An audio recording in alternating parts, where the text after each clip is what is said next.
My name is Musa Adnan, that's Dr. Uthman Latif, this is Rerouted, and here's what we have coming up for you today. I actually really want to ask you about a specific parallel. If we can bring some parallels into this discussion, are there examples from history, and I'm sure there are, where this otherization, or this otherizing rather, happened with other people? The Holocaust is always kind of talked about. The Germans didn't simply develop these sentiments of hatred against people that they were living with, but there was a process of propaganda against those people in the media. Commentators, politicians are saying things that are undermining their sense of humanness. Okay. Now, when that happens, that means I'm going to start questioning: is it true? Are you really like me? Like, are you as human as me? You know, Barry Sanders, he argues in his book about the same thing about the gangsters. He says, what would happen if you took one of these gangsters and locked him in a room and you gave him an autobiography to read? He said, number one, they don't read because they just like smoke drugs and watch TV and they don't buy books. Yeah, that's a problem. But he says, what happened if you did give him a book to read of somebody else's life? You know what he says? He says it would blow up his existence. So he uses words like that because he says that it would completely make him re-question everything he's ever believed. So, brothers and sisters, along the course of the past week, some events have taken place and unfolded that have left many of us shocked, scarred, physically affected, mentally affected, emotionally affected. When I actually woke up that morning, on Friday, the 15th of March, I actually checked my phone. It's one of the first things I do. And I was surprised to find out what had happened in New Zealand. It was shocking. I had received videos. I had received pictures. I was extremely disturbed. I had some very important work to get done that day. And I actually find it difficult to get on with my work because of the kind of effect that this had on me. It was very surprising. A 28-year-old gunman stormed into a masjid in New Zealand, in Christchurch to be specific, and slaughtered 50 people. And aside from those 50 people, there are still people in critical condition, in intensive care, and people that have been heavily affected in their lives, and families as a result of this action have been inflicted with immense pain and grief. He live streamed the act as he done it, showing no empathy, no remorse, trying to monumentalize the things that he's doing. He had a history of these sort of thoughts going on in his mind. He had clearly been victim of a sort of narrative that has been promoted, a narrative that's affected many, many people. Many, many people, brothers and sisters, from the victims vary in their background.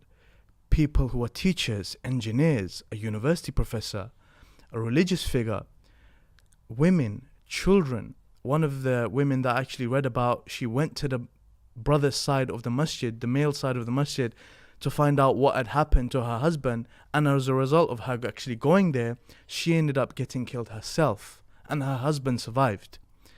The kind of things that we are talking about, people from the dead ranging in their ages from 3 to 77 years old, children, women, men. This was a catastrophe in the 21st century that we cannot forget. To discuss this huge issue that has taken place and something that is going to last for a number of years now, we have invited none other than Dr. Uthman Latif. Assalamu alaikum, Dr. Uthman. Thanks so much for having me. Thank you. Jazakallahu khairan for coming down and speaking to us about this. I think you are definitely the best person possibly, in the world from the Muslim side and the Muslim sphere to speak to us about these things. Because of your credentials, subhanAllah, for all of the brothers and sisters that may not know, Dr. Uthman actually has a bachelor's in history. He went on to pursue his master's in Crusader studies. He done his PhD in Muslim effort to recapture Jerusalem during the Crusades, and he's also done his postdoctorate work on the place of empathy in challenging frames of otherness in conflict. So, Dr. Uthman, your credentials speak for themselves in the sense that you focus very much, and you know we've been in events together, and you focus many of your talks on the topic of empathy, humanization, trying to understand human beings in this realm that we live in, where there's atrocities taking place on a daily basis. There's mass murders like this one that we've witnessed. How do we understand this concept of someone walking into a place of worship? I mean, how do we fathom this as Muslims? A person picks up a gun, they walk into a place of worship, they butcher 50 people as if they're playing some sort of video game. There's no empathy shown. They are referred to as, hello brother, welcome to the mosque. And their response to that is bullets. How do we understand this? Okay, Bismillah ar-Rahman ar-Rahim, Allahumma salli ala Muhammad wa ala ali Muhammad. May Allah bless you, Brother Musa. To begin with, I'm not the best in anything. I don't see myself in the best in anything. So amazing commentators and authors who have spoken a good deal about this topic, and may Allah make whatever I say have some benefit, inshallah. Let us begin by talking about how Allah describes this in the Quran, this phenomenon of man and his digressing from whatever is innately good in him. Allah in the Quran, He says subhanahu wa ta'ala, وَنَفْسٍ وَمَا سَوَّاهَا فَأَلْهَمَهَا فُجُورَهَا وَتَقْوَاهَا. Allah says, consider man and his self, consider the nafs, how it's formed and shaped. فَأَلْهَمَهَا فُجُورَهَا وَتَقْوَاهَا. And how that nafs is inspired to really descend into depravity, but also be upright and God conscious. So every human being, therefore, can have both of those trends of being malicious and cruel, but also being very kind and compassionate. One of our prayers that we're taught to read is, Allahumma alhimni rushdi wa qini sharra nafsi. Oh Allah, our Prophet would say, oh Allah, inspire me with correct guidance and save me from the evil of myself. And the same way that they juxtapose in the verse in the Quran about fujuraha wa taqwaha, that juxtaposition is also in the dua that we read, because either you could be inspired by good or you're failing in your own self. Now, one of man's most depraved really digressions away from his innate humanity and fitrah is when he sees in others something that he can't already see in himself. So when you're speaking about, for example, the person, he's firing bullets at people that they're saying, welcome brother, come to the masjid, we question, what is it that he's actually seeing? What is it he's seeing? There's a good book called A is for Ox by Barry Sanders. He speaks, in fact, about mass shootings in LA in the 1990s, gangsters who would carry weapons and they would shoot people like dead in restaurants and places like they're making these hits against other gangsters. And what he looks at the kind of weapon they're using. The most famous weapon, most popular, was called the MK Ultra something. It was a weapon with a very large barrel. And this weapon, it defies accuracy. So if the gangster's using the weapon, is not intending to make an accurate hit on the target, but to create destruction around him. And he says, well, remember the kind of world that the gangsters are living in, because they're living in a world of entertainment and spectacle creating and games and computer games. And he has like transcripts of interviews when these gangsters are caught, and they never use words like die, death, kill. They use words like obliterate, terminate, annihilate, And so the whole purpose was to create a scene of mass suffering. But what he says is that, are they seeing a human at the end of the barrel? Because we recognize one another. It's called human frames of recognizability. You, Musa, have wept tears once in your life. I have also. So if I see you weeping tears, I could connect. Well, I've also felt the same feeling you're feeling. You've smiled and laughed. I've also.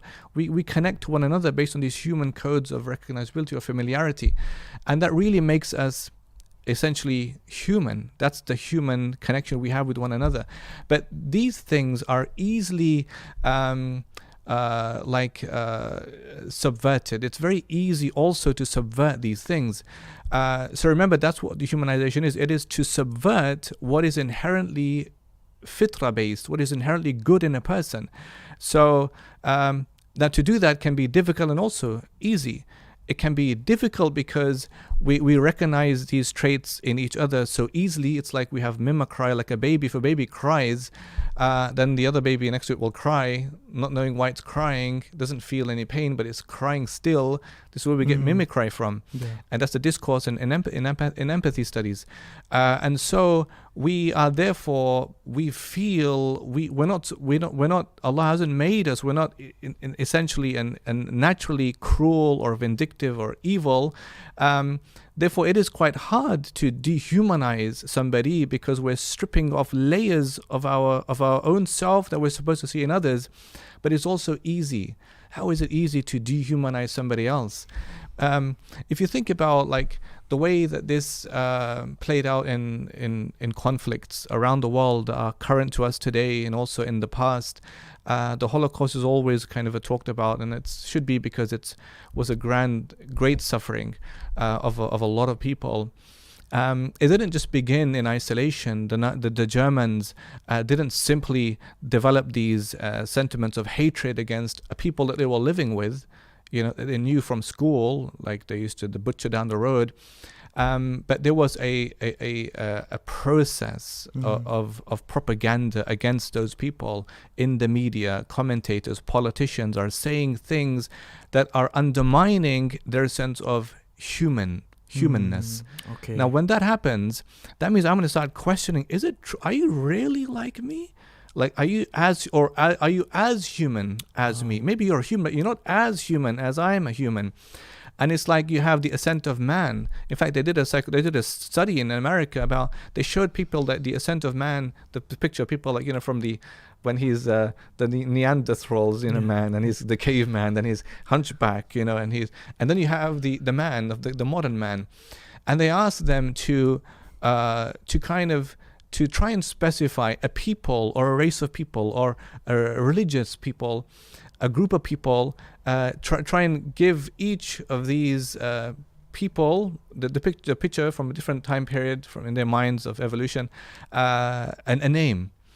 And so the Muslims, they were not near the upright man. They were more like the Neanderthals, like the caveman who's stooping. They didn't see in Muslims a full sense of humanity. So you might see you're human, but are you fully human? It's like Jekyll and Hyde. They called him, I think it was Utterson said he's something troglodytic.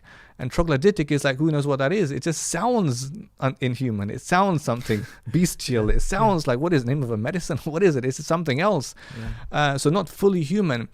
And so the Jews, for example, in the Holocaust were given like caricatures of being untrustworthy and barbaric and savage and not merciful, not kind, And then this begins to develop, as dehumanization takes place. And so it seems like the first thing that happens, because in order for us to understand the atrocity at hand and what's taken place, we really need to understand the process that it took for someone to do that. Oh, yes. What's going on in this person's mind? Are there other people that think like that? If there are, many of us are at threat. We all go to the masjid, we all go to the mosque, we all pray, we all do these things. And these mosque goers, what had they done? We have people like Dawood Nadi, who was 71 years old, an old man. He's, we see old men like that in the masajid, in the mosques over here where we live in London. Yeah. And we see people all over the place like that. All they're doing is their purpose is to come to the mosque and pray. So what was this person thinking? It seems like from what you said, Dr. Uthman, that the focus here initially is this otherizing. So initially what happens is these people become otherized, and that leads to dehumanization. Is that the right way to look at this? That's very true, very true. So there's a few things. One is that you see in the case of the Muslims of New Zealand, Australia, America, Europe, there's oftentimes a sustained campaign of kind of fair engendering about those Muslims. So women wearing hijab, or wearing a burqa, or a man with a beard.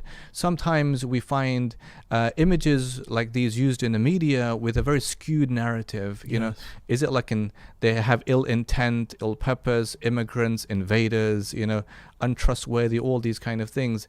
Now, if this is systematic and it's going on for a long time, that's going to affect the way people think about Muslims or other people. One of my chapters in the book I'm writing now is about America and Arab suffering. Yeah. So I look at, for example, Iraq. Let's take Iraq as an example. Iraqis have suffered in the war in Iraq a lot, and I question: is it really possible for, let's say, the average American to have empathy for those Iraqis in their suffering? Maybe not. And I argue because if there's been Iraqi Arab or Arabs shown in American media as terrorists, and this is for decades, terrorist, untrustworthy, cruel, all the negative stereotypes you could think have been imputed on Arabs, and this has gone on for a very long time, then for them to show empathy for those people, they have to unpeel layers and layers and layers of stereotyping before they get to the human being in the frame. And then they can think about, well, maybe he looks a bit like me now.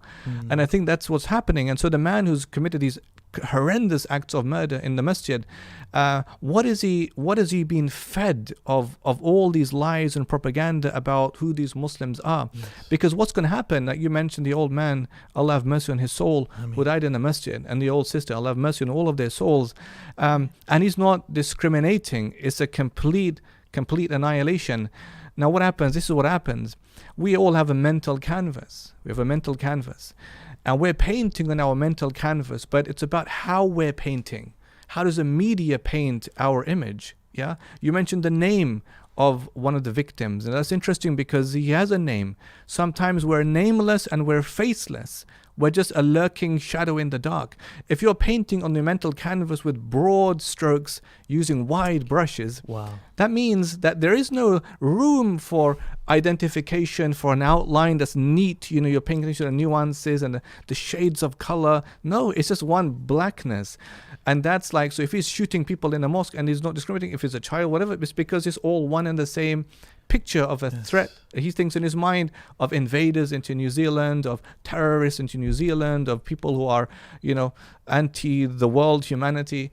And I think that this is what we're dealing with. It's amazing because one of the things you just mentioned, how these paintbrushes are being, stroked just on these papers, and these wide strokes are being made regarding a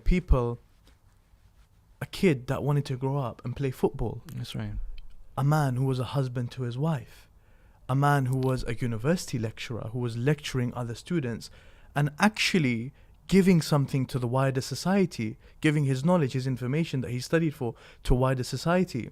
As soon as these sort of things are mentioned, all of a sudden everything falls into place and you feel this sense of empathy because you relate. Yeah, and these are what human codes of familiarity are.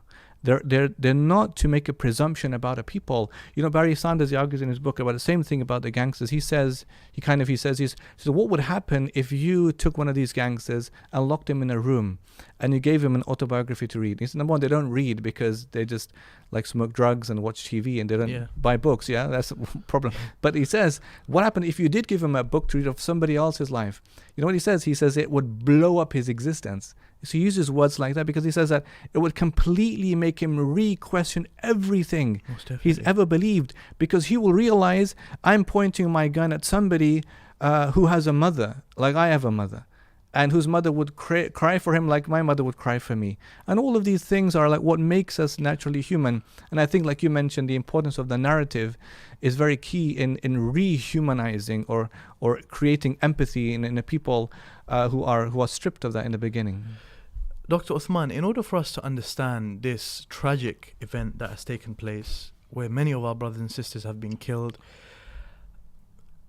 I actually really want to ask you about a specific parallel. If we can bring some parallels into this discussion, are there examples from history, and I'm sure there are, where this otherization or this otherizing rather happened with other people?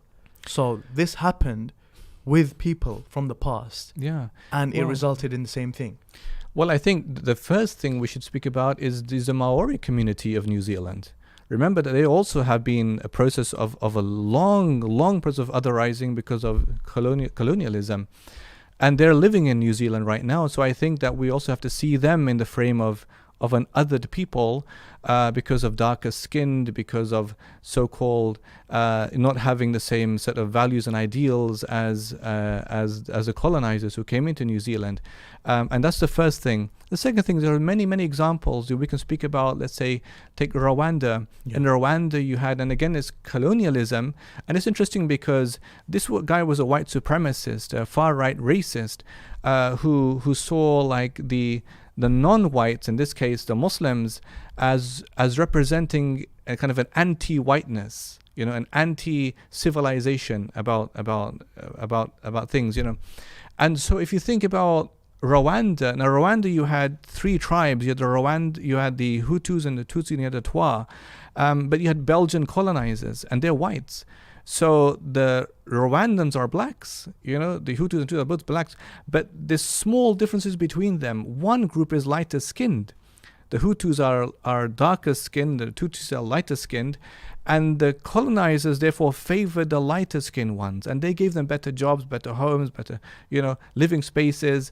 And so when the president's plane was shot down in April 1994, they just turned. And so then the darker skinned one, in this case the Hutus, turned against the lighter skinned one because of all of the years of what they believed to be abuse. Wow. And it was a slaughter. A slaughter in 100 days, up to 1 million people were killed. And this is now, we speak about, Dave Grossman in his book his book is called On Killing, and he speaks about the way altitude connects to attitude. So if you're killing from afar, then you feel less, because you're not seeing your victims, you're not seeing the blood or anything. But if you're killing from up close, means you've really dehumanized your victims, because you're seeing people pleading, and there's phases you're going through. So in the beginning, like for example, the man at the beginning of the masjid, Allahu Akbar, may Allah accept them as martyrs, because Allahu Akbar. And so he's trying to plead with the man, he's saying something, but he's so close. Now the murderer, he has to overcome, like I mentioned, what is inherently good in a person, he has to overcome it. He's subverting all that is natural from fitrah to dehumanize that person by shooting him anyway. And then secondly, he's going to see the blood on him. The blood, and maybe he's dying, but he's saying, please call for help or ambulance. He has to bypass that.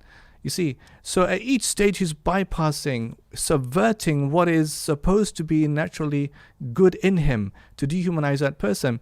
In Rwanda, they're hacking to death so close, and these are like their neighbors and their school teachers and people that they're familiar with. But that's the process of dehumanization. They were calling them cockroaches, vermin. You know what happens in dehumanization is that everything that you see as evil within yourself, or wrong in yourself, or less than good in yourself, you impute on somebody else. That's the first step, okay? So if you take, let's say, the Jews in the Holocaust, they were untrustworthy or malicious or not really with the state, not really loyal to the state, And these are bad, but they're not the worst things, but they're bad things still, is how the Nazis are projecting them. Now, what happens when these are all depleted? You've gone through everything you can possibly go through, yeah? Like with the Muslims, sometimes in American media or elsewhere, Muslims are vile, vicious, they're backwards, uncivilized, Now, what happens when it's all depleted? We've gone through everything. Now you have animalistic tendencies. So they're not even fully human. they're like not even human. They're like act like animals. They're so barbaric. And so the Jews were called rats, cockroaches. For the Rwandans, it was the same for the Tutsis, and the same for Muslims in Bosnia and elsewhere. So I think many history bears witness to many tragic encounters like that. It's amazing because from hearing you speak, I think of modern examples of dehumanization in our society. Oh yes. If when you watch a movie, in the beginning of the movie, you see two people, they're getting along. Throughout the movie, there's this narrative about one of them. He's moving shady, he's a little bit shady, etc., etc. Yeah. He does some things, they show you him doing some things. By the end of the movie, when the first character has killed him, you're like, yeah, that's good. It's good he died. I'm so happy he died. Or if he doesn't die, you think he should have died. He should have been killed. That's how the movie should have ended. What have you done there? What was the whole process from the beginning to the end of the movie? Yeah. The process was they were trying to dehumanize this person That's right. in your eyes, so that when you walk out of that movie theater, you're like, yeah, it's I'm happy that. Oh yeah. Now there's two main ways this gets done. One is through image projection, and the other is through narrative building. Okay. Now, let's say, for example, the example that you just given me about the two people who are good. It's very likely that to begin with, the one who is supposed to be not good will be shown in a very different light. Yes. Yeah, different light. Okay. Like he won't have the hue, he won't have the hue around him, He'll be kind of the one who's kind of shown in the darkness. I have a chapter in my book, which I'm writing now, about an American charity called Americares. Yeah. Now, Americares, they've recently had two frames of images. They have a recent one, which is much better, but the older one, which I looked at from 2014 or to 16, I think, had a tab called Medical Outreach in Gaza. Okay. Now, these are victims, of course, and they're trying to raise money for them. But it's about the way that they showed the image of Gaza that would almost immediately dehumanize those people. Yeah, they're othered people. So on the front page, it had a boy, Gazan boy, very tightly framed. He's looking like he's frowning. He has like dust on his face. He's looking down, and it's almost reminiscent of like a stone thrower in Gaza. Yeah, the one of the woman. This is even more tragic. It had a bed. A picture of a bed, a girl on the bed, and she had a teddy bear next to her, still in its packaging. Then he had another woman at the end of the bed wearing niqab and everything, all in black, and she's looking away from the child. Yeah. Now, what does it do? It kind of gives you the impression the woman is inattentive to her child, maybe doesn't care about the child, looking away from the child. And then you have the thing about, well, that's more the reason why the white American savior needs to go and help the poor girl, because her mother doesn't care too much about her. And that's the way that an image, if it's contorted and if it's skewed, or if it isn't framed in a way that is seeking to humanize people, is going to dehumanize them instead, And then the other one is going to be the narrative. What is being said about people?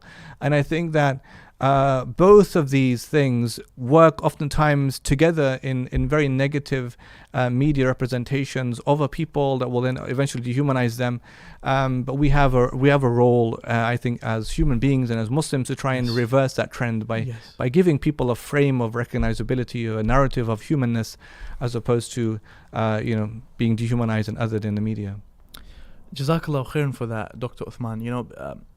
Because now we come to the part where we've understood what kind of build-up happened in the mind of this person for him to even commit such an atrocious act, for him to walk into a masjid and butcher people. He clearly had dehumanized them in his mind due to a false narrative, due to him being told certain things, due to him seeing Muslims in a certain light, people who have immigrated in a certain light. He clearly saw them like that, so he thought it's okay and it's good. Not even okay, it's good and it's encouraged for me to go and do this. Now, Dr. Uthman, how do we bring this humanization back into the picture? How do we humanize ourselves as Muslims in light of all of these things that are happening, in light of the media portraying us in a certain way, in light of far-right groups, people out there who are pushing this narrative that we are not humans, that is resulting in us being thought as like animals. I wanted to think about blacks in America, okay? And think about black suffering. I think we learn a lot of lessons in black suffering. We should read the works of Frantz Fanon, you know, and W.E.B. Du Bois. Very, very enlightening, very thought-provoking. And I think they leave us with a lot of lessons to learn about our current age of dehumanization and othering, because they suffered the same thing. His book is called The Souls of Black Folk.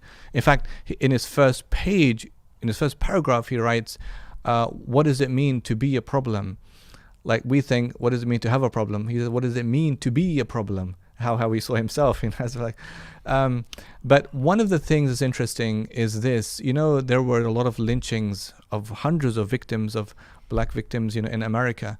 Now, you spoke about how we humanize ourselves. Remember that this criminal, murderer, terrorist in New Zealand did something else, in that he created a spectacle around the suffering, is that he filmed it. He did a live stream. And it's quite a new thing to live stream something. And as soon as that happened, I heard that it reminded me of Neil Postman in his book, Amusing Ourselves, that he says that the Homo sapien has become the Homo scenicus. The man of thinking becomes a man, the entertainer. And even him, in his vile, outrageous act of murder, is still the entertainer. He's still seeking to entertain his fans who would love the scene, because it's like bug splats. It was like bug splats on a computer game. So it is a shot, bug splats on a computer game. Yeah. They're not seeing any humanity. They're not seeing any humanness in that. Now, when black people would be taken for executions, or for lynchings, lynchings were not execution. They were not like, they were not criminal, you know, they were not breaking any laws for that. They were taken oftentimes in the name of saving white womanhood. It was seen as a way of protecting. We have to kill these blacks because they're a threat to whites. And so they have like, maybe they would rape white women, you know, maybe they're kind of sexually aggressive. This is the narrative building up about them. And so young girls are scared of black people. This is why when Harriet Beecher Stowe wrote her book, Uncle Tom, it was a way she tried to reverse the image of the black man. And this happened, by the way, during the debates about abolition and keeping slavery. But this interesting thing happened, by the way. This is important. You see, Harriet Beecher Stowe had a child. She had a miscarriage. She lost her child. And she's a white woman. And she says in her own words that at that moment in time, I had this reflection in myself, and I thought the same feeling of abandonment and loss I'm experiencing as a woman, as a mother, is what a black mother must feel at the slave auction, being separated from her child. Now that is an amazing reflection. She wrote the book which became the second best-selling book in the 19th century in America. Why? Because she wanted to try and humanize, although there's people, there's other problems with the book in the way that it projects the real black man, but in her own way she just sought to humanize as opposed to, you know, playing with the whole narrative of dehumanizing the black people. Now, as you were speaking, I was reminded of a poem, because you spoke about how can we seek to reverse the tide of dehumanization. Paul Laurence Dunbar was, and still is, I think, the most acclaimed black poet, African-American poet in African-American history. And he wrote a book called The Haunted Oak. And this poem, it has a true story behind it. I think he heard news from a farmer or a villager that there's an oak tree where a black person was hanged, and now it's become a haunted tree. In his poem, look what he says. Now, his poem is kind of in the voice of the tree speaking. And the tree says, I feel the weight against my bark and the weight of him in my grain. I feel in the throe of his final woe a touch of my own last pain. You see what the oak tree is saying? The oak tree is saying the crime is being committed on me, because the oak tree is a tree where the man was hanged. But he says, as the man was dying, I too was dying. As a man was feeling the pain, I too was feeling the pain. Wow. You know, and that's empathy. That's humanizing. That's humanizing, you see. Because remember that to humanize means to, number one, not to stereotype. Because if you stereotype, then we're back to the broad brush and the black and the And Yes. but to humanize means to individualize. You have to give people an individual identity. To dehumanize is just one mass of black mess or nothingness, and that's why they can't discriminate, because it's like you're all the same. Look at Allah in the Quran, what He says. Allah in the Quran says about the Jews and the Christians, "Laysu sawa'a," they're not all the same. Right? Laysu sawa'a, they're not all the same. Now, Sahaba, maybe they were thinking that, you know what, they're all just enemies, you know, but Allah is saying, "Laysu sawa'a," they're not all the same, you know. This And it's make the distinction. Yeah. Allah in the Quran says that amongst them, if you gave them like a dinar, Allah says that they would keep that, and they would be honorable and they were trustworthy, and others are not trustworthy. But the point is, they're not all the same. Yes. And I think that that's how we have to see. Not every person is the same, and everybody, of course, is a. I'm reading this book right now. It's a very sad book. It's called Millie. Maybe you remember the murder of this young girl in England called Millie Dowler. Do you remember that young girl, Millie Dowler? Yeah, she was killed by this man called Levi Belfield. Okay. 3 young girls were murdered, one French, one her, and another one. This is it's a very big book. It's by her sister called Gemma Dowler, right? And she wrote this book about her sister. And you know why she wrote it? She explained, she says, "I'm writing this book for my own daughter so that they could know their auntie." They could know their auntie. And it really touched me. I thought, and because because that man who murdered her dehumanized her, isn't it? Like she's just like a cockroach, an insect, like a bug splat. Nothing, just killed, and there's no life behind her. But the woman, her sister, was trying to imagine storying. Yeah. To imagine storying means that, like you're saying, the people, of course, the martyrs who died in the masjid, each one of whom had a story to tell. And there's a story of what they could have been. Yes. Yeah? Could have been. So, for example, Emily can become Millie. Susan Sontag or Judith Butler writes about Daniel, I think Daniel Pearl, his name was, a man who was abducted and beheaded by his captors in Pakistan in 2002, I think it was, or 1. But his name was Daniel, but in the video he becomes Danny Pearl, right? So can we do the same then? I argue in my book about a young girl who was executed, who was raped and murdered by American soldiers called Abir Qasim Hamza al-Janabi. That was her full name. Her mother's name was Fakhriya, father's name was Hamza, sister's name was Hadil. And I argue, well, can the Abir ever become the Abi? Can Abir ever become the Abi? because that takes a stretch. Yes. Can the same way that someone becomes a Millie or becomes Daniel to Danny, can the Abir become the Abi? Right? That means I have to personalize. Dehumanization is depersonalization. I'm depersonalizing. You have no personality. You're just one big mass of something. That's and I've dehumanized you. But if I'm seeing individual frame in every single person, then it's something remarkable, you know.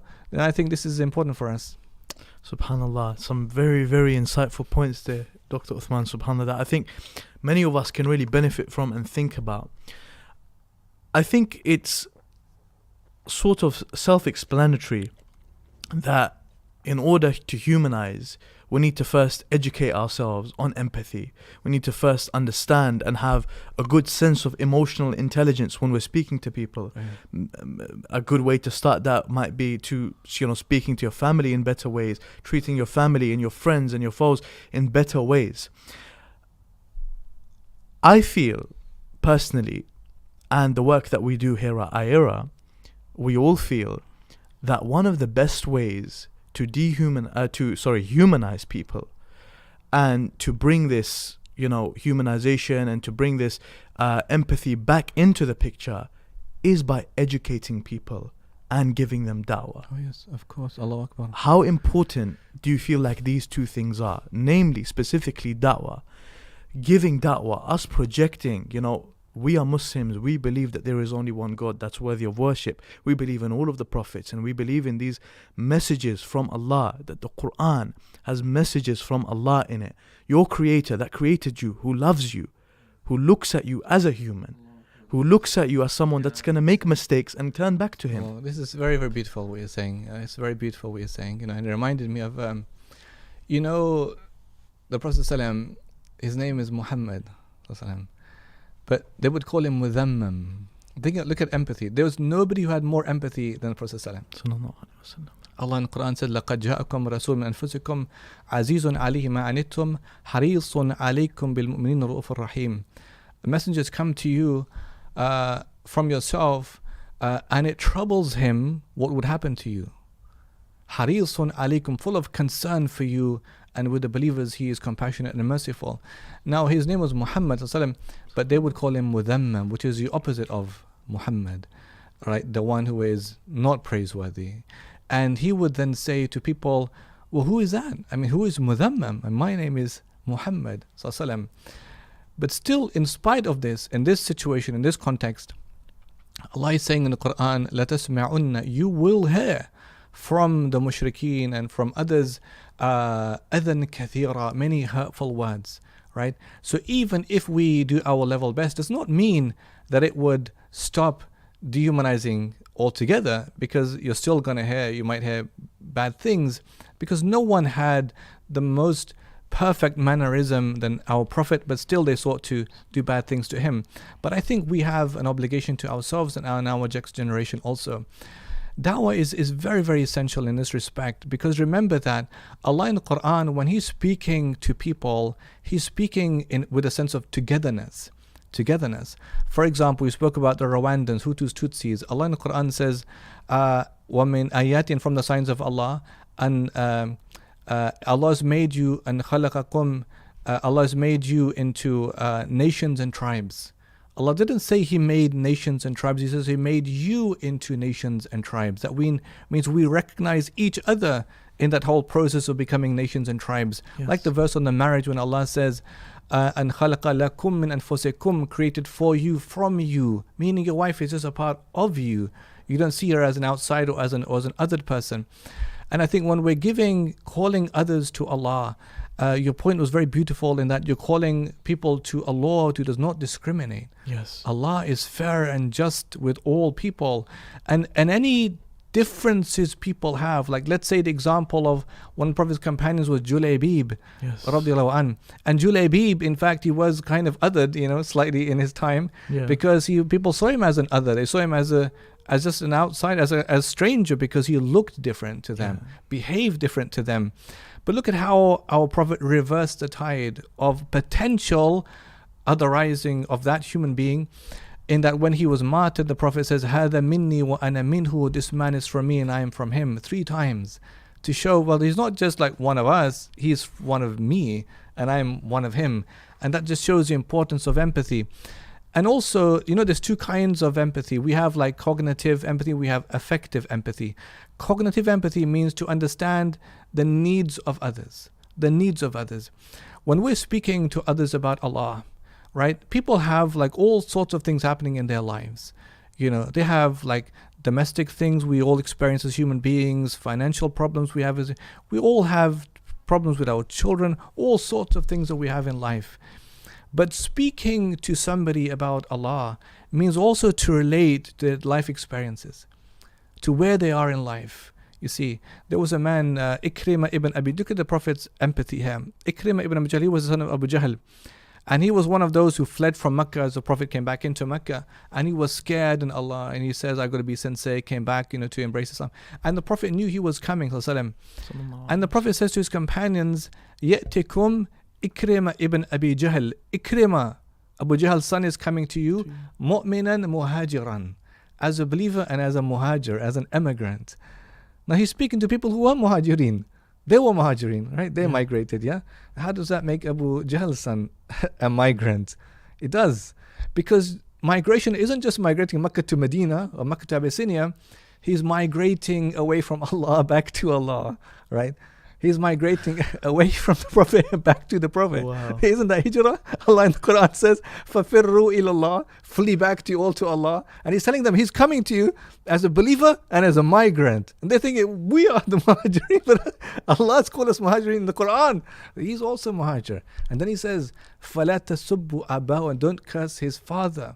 فَإِنَّ السَّبْ يُؤْذِيَ الْحَيِّ وَلَا يَبْلُغَ الْمَيْتِ, because cursing harms the living and it doesn't harm the dead. And if you curse his father, it's gonna harm him, because you have to feel.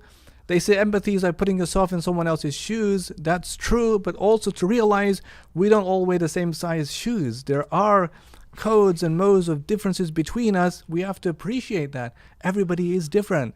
And so when we speak to others about Allah, Islam, it is to remember, therefore, that that person is a sequence of life experiences. I'll give you one example. A woman came. In the hadith it says, كَانَ فِي أَقْلِيَا شَيْءٌ. This woman, she had a mental illness from the Sahabiyat, you know.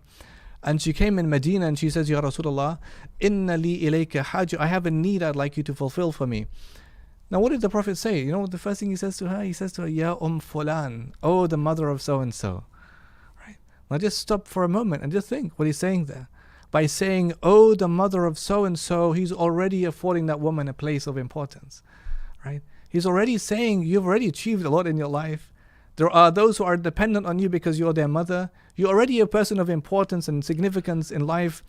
And then he says, look to see where you want me to stand with you so I could fulfill your need for you. You've been giving her the power of choice.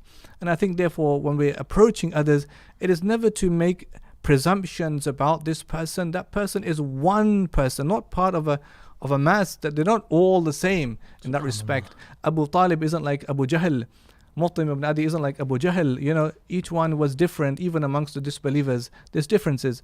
And I think we have to really respect that.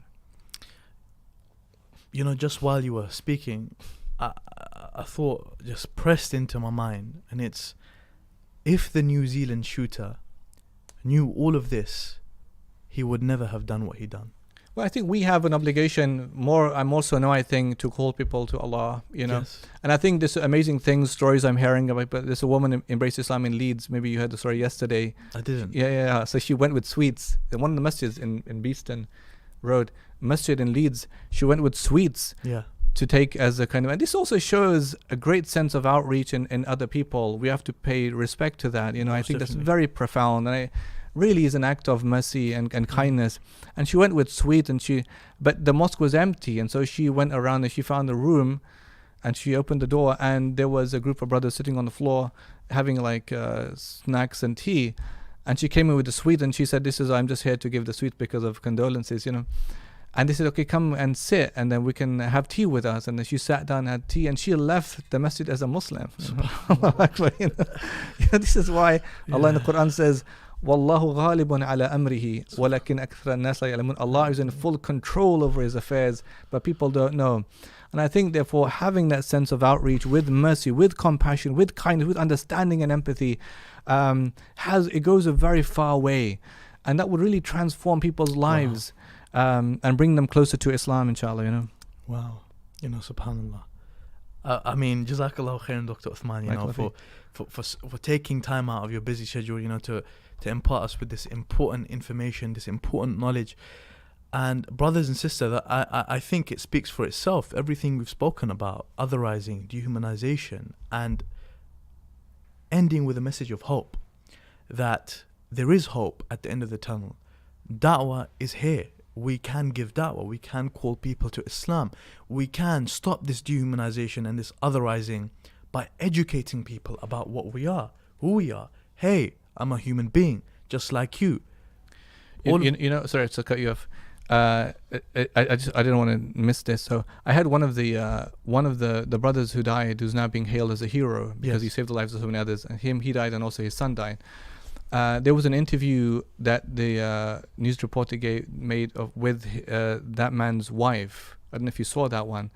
And she spent time with the wife, you know, who lost her son and lost her husband. Yeah. And she said to her, you know, like, how do you cope? Like, she said, what kind of man was your husband?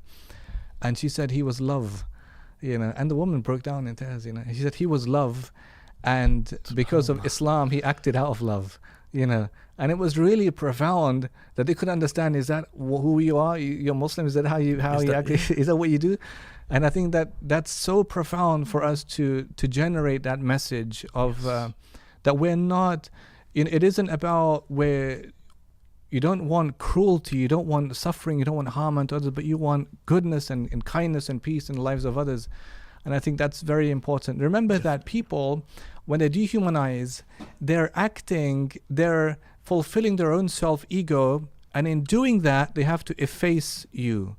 the Nazis had these two terms of the Untermenschen, Übermenschen.